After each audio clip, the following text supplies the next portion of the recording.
Olá, Márcio Silva. Bom, recentemente, essa semana aí, tá tendo aí um assunto que veio à tona que nos assusta todos nós, né? Que é o lance de ficar velho, envelhecer. Teve o lance do Biden, né? Do presidente dos Estados Unidos. E vários exemplos que nós temos também, inclusive, né? A política é uma coisa que está bem movimentando, né, as pessoas nos últimos anos. E vem muito à tona isso, né? As pessoas que não largam o osso. As pessoas que elas estão lá obviamente no poder e não querem largar aquilo. E a gente percebe nitidamente ali que já passou, o ciclo acabou. E é difícil para nós entendermos isso, né? Na verdade, existe todo um romantismo que as pessoas começam a colocar em relação a ficar velho. E a própria Bíblia, que é o manual da humanidade, ela é bem direta em relação a isso. Ela fala que você vai ter dias que virão os dias que você não terá prazer neles. Quando a Bíblia fala isso, não é que as pessoas estarão inúteis ou implorando para morrer, até porque tem vários exemplos na Bíblia que as pessoas eles morreram de velhice, saciados de dias, né, e felizes, como o caso de Jó, como é o caso de Abraão e muitos outros servos de Deus. O ponto é, a velhice, ela vai te trazer limitações e ela vai te trazer uma proximidade da morte. Ela vai matar vários amigos, né, no seu caminho, pessoas que conhecem a sua história, que não vão mais existir. E isso tira o prazer da vida. Esse é o ponto que a gente tem que tirar a primeira coisa, o romantismo de ficar velho. Agora, como lidar com isso? E por que essas pessoas que, por exemplo, como um Biden, não quer largar o osso e continuar presidente dos Estados Unidos e pediu para sair? Olha só, eu aprendi muito tempo atrás com os chineses sobre a questão de ciclos. Os caras são muito bons em observação de ciclos. Assim como a sua vida, assim como a história, a sua vida também é cheia de ciclos, bons e ruins. Então existe uma alternância nesses ciclos. A gente sabe o seguinte, quando a gente está aqui em cima, qual o único caminho que tem que ir? Ah, eu quero subir um pouco mais. E quando não subir um pouco mais, o que vai acontecer? Vai descer. Então existe uma coisa chamada tendência. Então você está em cima, vai descer. Você está embaixo, tendência também é subir. E quando a gente percebe esse ciclo da vida, a gente percebe que a vida segue, os chineses ensinam isso, como fosse as estações do ano. Então você tem a primavera da vida, tudo começa na primavera, você tem o verão, você tem o outono, você tem o inverno. Então eles observam muito bem isso, eles marcam muito bem essas estações. E claro, o nosso grande trabalho é estender um pouco mais, né? Principalmente o seu verão e principalmente o seu outono.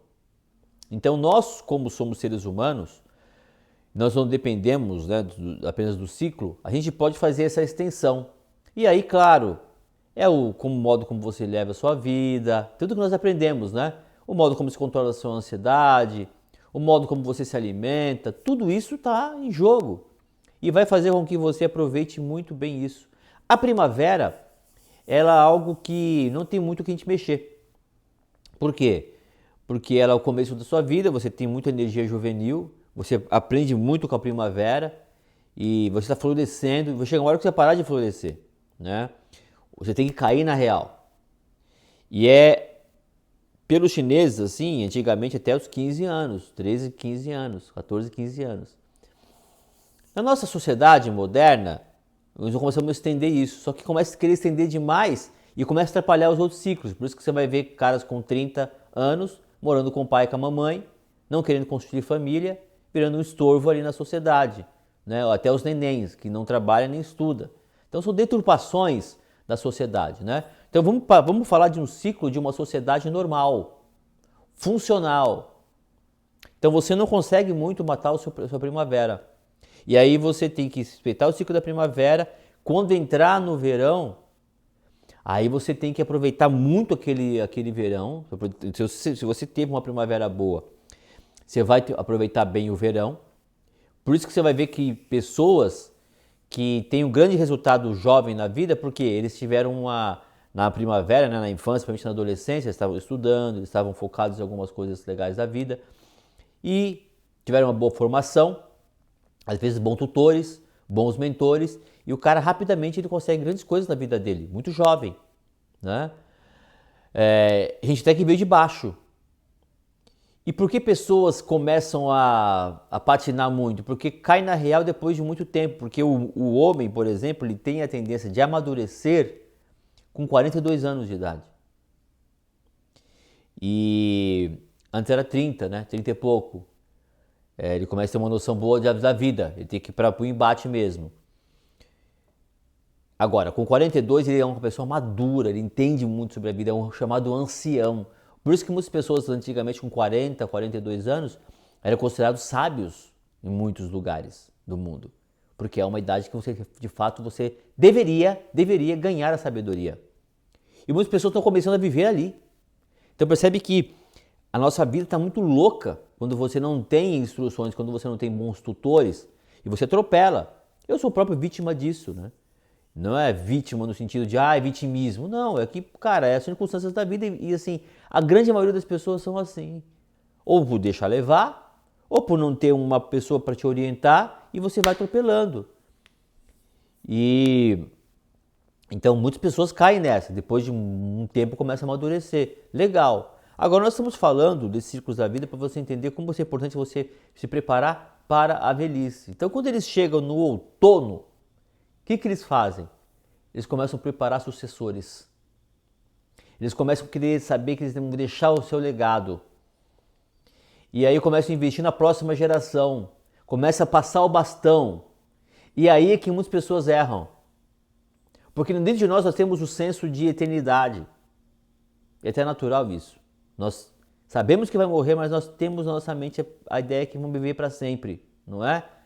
É assim, é um negócio muito louco. E tem porquê, inclusive espiritualmente, biblicamente, por que nós somos assim. Porque Deus nos criou assim. Tá? Esse é o resumo da ópera. Mas temos explicações bem mais detalhadas sobre isso daí. E um dia, se quiser bater um papo, a gente pode bater um papo sobre isso. O ponto é, poucas pessoas têm sucessores. Você percebe, por exemplo, eu falei começando a falar da política, então você fala assim, quem que é o sucessor que o Biden deixou? Você não vai ver. Ninguém que ele preparou no caminho, certo? Um discípulo do Biden. E os chineses têm muito isso, né? Os orientais têm muito isso de mestre e discípulo. Porque o discípulo quem que é? Que vai levar o legado, entendeu? Que vai levar a geração. O Lula, né? O Luiz Inácio. Quem que é o sucessor dele? Se ele morrer, muitas pessoas dizem que o PT vai acabar, que é o partido que ele fundou. Por quê? Porque ele não teve sucessores, ele não trabalhou a sucessão, não se dedicou a isso. E aí você vai ver grandes empresários também. Você vai ver, por exemplo, uma família que é brasileira, que deixou um legado muito grande familiar, que é a empresa do Votorantim, que né, a empresa Votorantim, eles dedicaram uma vida muito grande para a sucessão. E aí você vê que são filhos que vão tomando negócio, netos que vão tomando negócio. Você vê alguma coisa, por exemplo, assim, em algumas outras empresas que faz e acha que é simples, acha que o bastão é só passar. Não, amigo, é formação, é princípios, são os valores, né? Principalmente daquela empresa arraigada ali naquela sucessão. Ou seja, tem que ser uma pessoa que tenha não só queira andar junto com você, mas eles têm uma linguagem igual, ou parecida, ou uma sintonizada. Aí você vai ver que muitas pessoas não têm isso. E aí você vê que o sucessor, né, da mãe, tem uma grande empresa inclusive no Brasil que é assim, que o filho assumiu, já começa totalmente diferente do que a mãe falava. A mãe já era diferente do que a mãe dela falava, acho que era tia, né, que começou o negócio. Aí assumiu mais ou menos ali sintonizado. Você vê que não tinha a linguagem da outra pessoa, da fundadora. Quando passou o bastão pro filho, lascou. O filho tem outro também. Então, aí que a empresa começa a fazer, é o ciclo da queda. Por isso que o grande barato do lance do chinês é você perpetuar um legado. Para perpetuar esse legado são 1000 anos de história. Então o grande foco é 1000 anos de história. Algumas coisas no nosso ocidente nós temos parecido com o Império Romano, que trabalhava isso. Tá? Então não é uma coisa que é uma estratégia do Oriente, não é isso, não é uma exclusividade do Oriente. É uma sabedoria que poucas pessoas tiveram. E no Oriente tiveram muito mais tempo para trabalhar isso, valorizaram muito mais essa estratégia. Esse é o ponto. Do que no Ocidente, onde você vê poucos exemplos disso. E vê muitos exemplos no Oriente, principalmente na China. Então, esse é o grande barato de você se preparar para a velhice. Como que você está se preparando a sua velhice? Como está chegando o seu outono? Como que você está preparando o seu outono? Principalmente para você se retirar, para você baixar a bola e sair fora e deixar para outras pessoas tocarem aquilo quando você não vai estar mais aqui. E está bem com isso. Porque quando chega o inverno você não consegue fazer mais nada. E tem gente que tem inverno muito curto, gente que fica doente assim 3 anos e morre, 3 meses e morre. Meu pai foi mais ou menos assim. O que não pode acontecer, a gente também, como fizemos a primavera e o verão e não trabalhar direito, de começar a atropelar, é que no outono você já se lasque. Conforme a vida que você vai levar, você vai ficar doente 30, 40 anos. E aí lascou. Porque você tinha muito mais coisas para você viver no seu outono, só que não por coisa natural, que todos nós somos imperfeitos, pode acontecer, um tumor, alguma coisa ali e tal, mas a grande maioria, a grande maioria é o estilo de vida que a pessoa levou.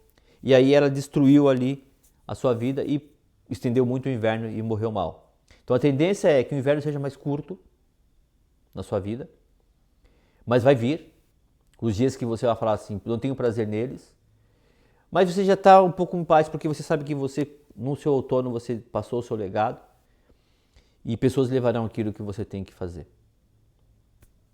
Essa é a grande barato para você morrer bem e passar nesse ciclo que a gente vive hoje na vida, que é de nascer, crescer, se desenvolver, viver e morrer. Então, poucas pessoas estão preparadas para isso. Você vê grandes pessoas aí na vida, é o grande exemplo do Biden aí, não querer deixar a presidência dos Estados Unidos e muitos outros aí, ou políticos, ou líderes, ou empresários, que infelizmente não se ligaram nesse negócio. E aí não tem sucessor, não tem ninguém que vai levar para ele, não é necessariamente seu filho. E por isso que acontece isso, né? As pessoas, elas não aprenderam a viver bem. Aprenda a viver bem, construa aí os seus ciclos do ano, da vida, né? Como ciclos do ano na sua vida. Eu tenho certeza que você vai ter se você está atento a isso, você vai perceber que primavera você pisou na bola com muitas coisas, mas tudo bem. Talvez você esteja no verão, está na primavera ainda, aproveita. Está no verão, trabalha bastante para que as coisas possam render, construir sua família, construir negócios, carreira, tudo mais.